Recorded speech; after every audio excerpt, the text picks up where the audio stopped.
ஸ்ரீலிங்க புராணம் 43ஆம் பகுதி. சிவ சூரியனை கண்ட தேவர்கள். இறைவன் க்ஷத்ரஜன். அவன் பிரகிருதியுடன் சேர்ந்து காணப்படும் ரூபம் வியக்தம், அதுவே காலம். எனவே பரமன் காலரூபி என்றழைக்கப்படுகிறார்.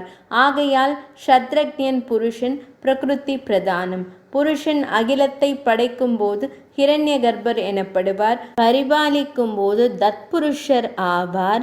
அண்ட பேரண்டங்களையே உருவாக கொள்ளும் போது விராட் புருஷன் ஆவார். ஞானிகள் உள்ளத்து உறையும் இறைவனை அந்தர்யாமி என்பர். எந்த தத்துவத்தையும் கடந்து விளங்கும் போது பரன் என்பர். பரமாத்மாவை பரமான்மா என்றும் குறிப்பிடுவர். ஒளி கதிர்கள் சூரியனிடமிருந்து தோன்றுகின்றன. அதேபோல் உலகில் எல்லாம் ஈசனிடமிருந்தே தோன்றுகின்றன. பிரம்மன் சோமயாகம் இயற்றினார். அச்சமயம் சிவனாரை அனைவரும் ருத்ர ஜபத்தால் உள்ளம் உருகி துதித்தார்கள். அதனால் மகிழ்ச்சி அடைந்த ஈசனார் கோடி சூரிய பிரகாசத்தோடு தோன்றினார். ஆனால் அவர்களால் பரமனை அறிய முடியாமல் அவர் யார் என்று கேட்டனர். அப்போது ஈசனார் நகைத்து தானே அழியா பரம்பொருள் என்றும் அனைத்தும் தன் சொரூபம் என்றும் கூறி மறைந்து விட்டார். தங்கள் துரதிருஷ்டத்தை எண்ணி வருத்தமுற்ற அவர்கள் சிவபெருமானை மனமுருக பிரார்த்தித்து வணங்கினர்.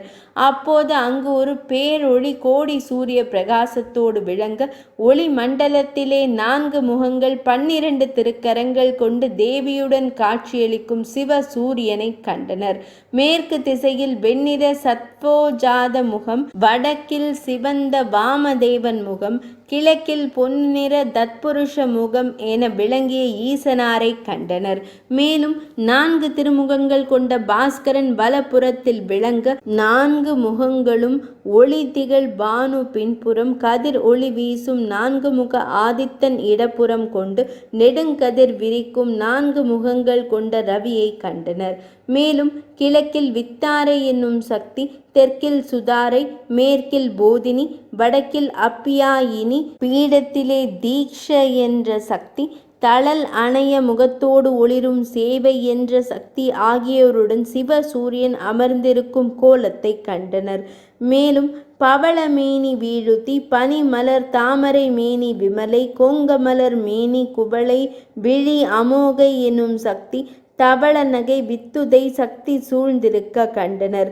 பொன் மேனியால் பத்திரையும், பால்வண்ண மேனியால் 4 முக சர்வதோமுகி மற்றும் கிரகங்கள் சூழ தேவியுடன் ஈசனாரை கண்ட தேவர்கள் அவரை பலவாறு துதித்து வணங்கினர். அவரை வேதியர், அரசர், வணிகர் ஆகிய மூவர்ணத்தாரும் பூஜை செய்ய தக்கவரே என்று கூறி சிவசூரியன் மறைந்து விட்டார். 43ஆம் பகுதி நிறைவடைந்தது.